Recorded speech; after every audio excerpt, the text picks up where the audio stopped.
Hello everybody, this is Mateo. We are yet again doing Pokédex type stuff. Like I said in the last part, I can never seem to find a Teddiursa in the wild, although my checklist seems to say that you can. I've never found one. However, I did find an Ursaring, so I just caught that, and I bred it with my Ditto, and it's gonna hatch into a Teddiursa, and I'll get the Teddiursa that way. So let's just go ahead and get the Ursaring back. Sure, you're a genius. One level, oh, so incredibly genius. I don't have enough money? How poor am I right now? That poor, 35 Pokédollars. Oh man, gonna go buy a mansion. Alright, well, after a little bit of time, just walking around, Teddiursa hatched. Ursaring's a cool Pokemon, I really like him. I just wish he was available earlier in the game. Okay, for this next one, we want to breed either a Raichu or a Pikachu, because when you breed them, you'll get an egg and that'll hatch into a Pichu, which is the baby form of those two that I mentioned, yeah. So that's the only way to get Pichu. Pichu is also one of the Pokemon that you can get from the mystery egg that the daycare couple first gives you, but of course, I got the Elekid from that. There we go, we got a Pikachu, or a Pichu rather. It's small and stuff, and it's just gonna go in the box. But yeah, that's yet another Pokemon to add to the Pokedex. Next we have, I believe this is Clefairy. Yep, you want to put Clefairy or Clefable in the daycare, and it will make a Cleffa egg, which is the baby form of Clefairy and Clefable. And this is the only way to get it as well, or it could show up in the mystery egg that the couple first gives you. But that is not the one I got. So let's go ahead and take them back. We have an egg hatching right here. And it's a Cleffa. Woo, spoiler alert. It's kind of weird how the egg just like splits straight down the middle like that. Like, isn't actual egg hatching like they break well, in a bird at least, they break through like a little hole with their beak, and then they just like make that hole bigger and bigger until it can just like step out or whatever. No, Pokemon eggs just split in half and they just pop out, throwing the eggshells either way. Okay, by using the Super Rod in certain bodies of water, several of them, I think this might be just outside your hometown, like in that water route to the right.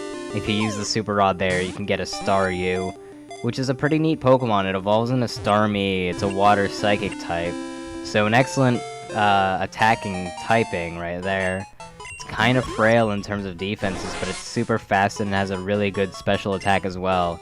I really like Starmie, and I've been wanting to use it. Oh, this is right outside Olivine, I believe, actually, but yeah, there. Okay, but yeah, I've always wanted to use Starmie, but again, I had Fire Red, and Starmie's only Leaf Green for whatever reason. Alright, so now to kind of break up the monotony a little bit of just evolving Pokemon and stuff, we're actually going to go through a dungeon. This is an optional dungeon, but by going through it and battling a certain person here, we can get a Pokemon that we wouldn't be able to get otherwise. I am not Marcus, sir. My name is Mateo.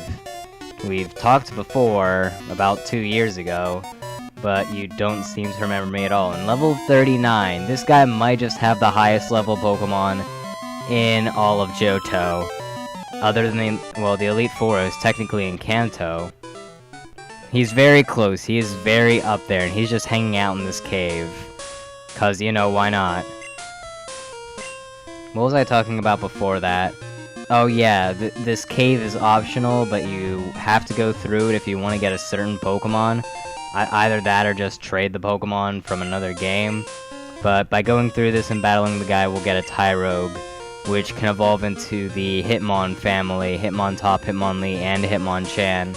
So by doing this, we are going to get 4 Pokedex slots filled up, and this is the only way to get those filled up.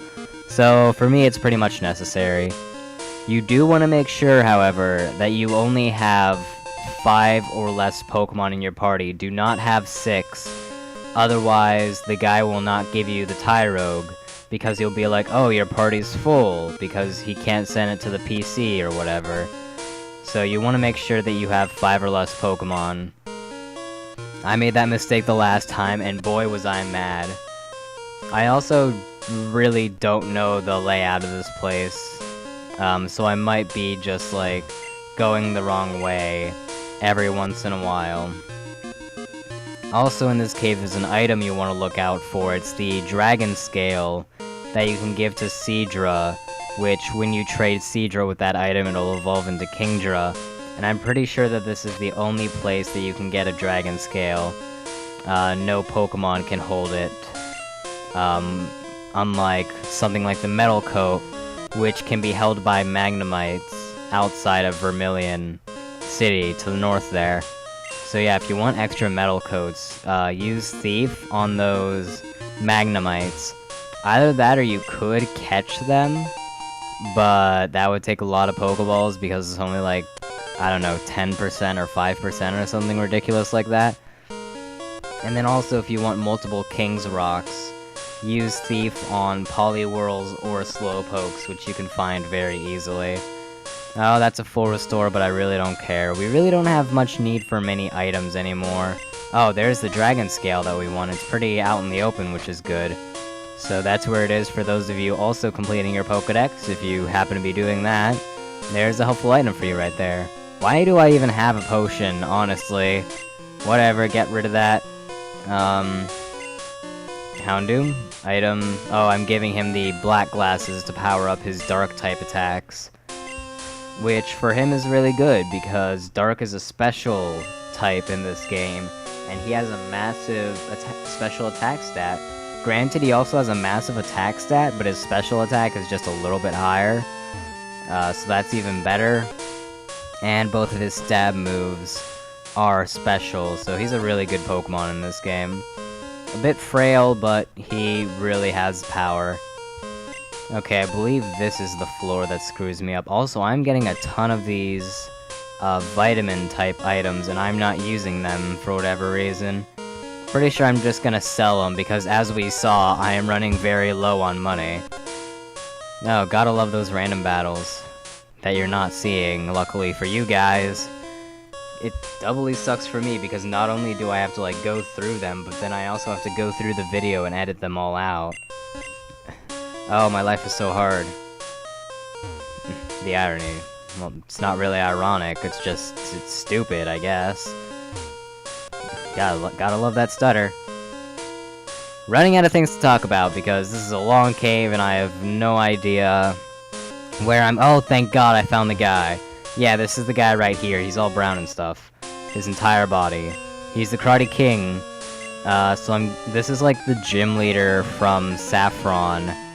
Well, the gym leader, quote-unquote. The leader of the actual gym, you know, the one where you lift weights and stuff, not the one where you actually, like, fight Pokemon and get a badge. So, he has Hitmonlee and Hitmonchan, obviously, like last time. I'm pretty sure they're at least really close to their original levels in the original game. But Xatu will just beat their faces in, they won't even have a chance. And then we'll get that Tyrogue we wanted. And Tyrogue is a bit of a pain to evolve, honestly. Well, evolve the way you want him to evolve. That's what the pain is. Excuse me. Gotta love those burps. Okay, well, there goes Hitmonchan in his pink-dressed glory, and pink shoes, and pink gloves. Well, at least he's matching. Out of all Pokemon to have a real fashion sense, I was not expecting Hitmonchan to be the one. Jinx is the first Pokemon that comes to mind for that, but, you know, whatever.